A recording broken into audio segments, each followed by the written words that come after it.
আসসালামু আলাইকুম সম্মানিত ভিউয়ার্স, বিশ্বর যে প্রান্ত থেকে আমার ভিডিও দেখার সকলকে সালাম শুভেচ্ছা মোবারকবাদ জানাই। গতকালকে বাঙালি হুজুরের একটা শাহ বাউল আব্দুল হরিবর একটা গান গাইছিলাম, ওটা দিছিলাম। তো আপনারা আরবার ডিমান্ড করছেন তে উনিলকা তাই না আর একটা গান আপনার মনে রাখবেন, গান হারাম। গান কি? কেন?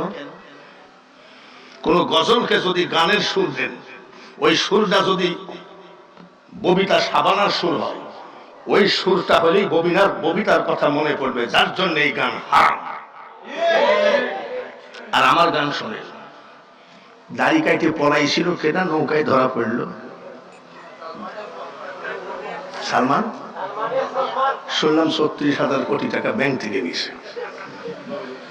আমি তা বলতে চাচ্ছি না, আমি যেটা বলতে চাচ্ছি, এ দুনিয়া দেখতে সুন্দর রে মানুষ, শুধু মায়ার ঘর।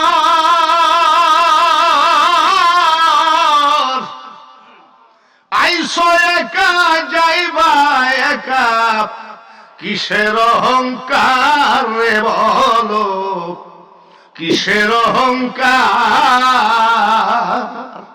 এখন হলো যার যে যার প্রথম বিরুদ্ধে বলে চলে যাবে, আর কিছু কিছু লোক আছে ঠিক।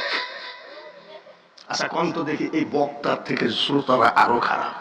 এক বক্তা ওয়াজ করতেছে, ঢাকার থেকে রওনা দিলাম, হোটেল উড়ান ভাটিতে পেশাব করলাম, ওখান থেকে এসে ব্রাহ্মণবাড়িয়া ছেড়ে হবিগঞ্জ এসে পেশাব করলাম। জোরে বলেন ঠিক কিনা? লোক কয় ঠিক। আচ্ছা বক্তা যে পেশাব করেছে তোরা দেখলি কেমনে? এইসব ওয়াজ বাঙালি হুজুর করে না। বাঙালি হুজুর কি করে? সমুদ্রের কিনারে বসে জল বিনে চা তো কি মল, ওরে বিধি হায় রে বিধি, মোর কপালে ইহাই ছিল তার কারণ। নাহনু আকরাবু ইলাইহি মিন হাবলিল ওয়ারিদ কুলুবিল মুমিনিনা।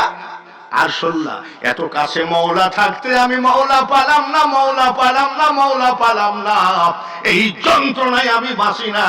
ওই শাবনূর ঐশ্বরিয়ার কথা ভাবার আমার টাইম না।